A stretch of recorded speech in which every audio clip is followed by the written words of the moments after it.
I'm Max Dalton, and in this video I'll show you how to make Audacity scroll while playing. Are you using Audacity to edit your audio projects and looking for a way to streamline your workflow?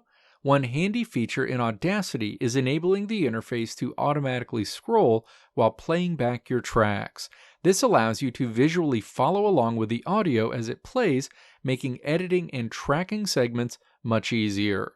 Please note that these instructions are based on the most recent version of Audacity. Step 1. Open any file in Audacity. Step 2. Click the settings icon on the far left side of the timeline. A menu opens. Step 3. Click Continuous Scrolling in this menu.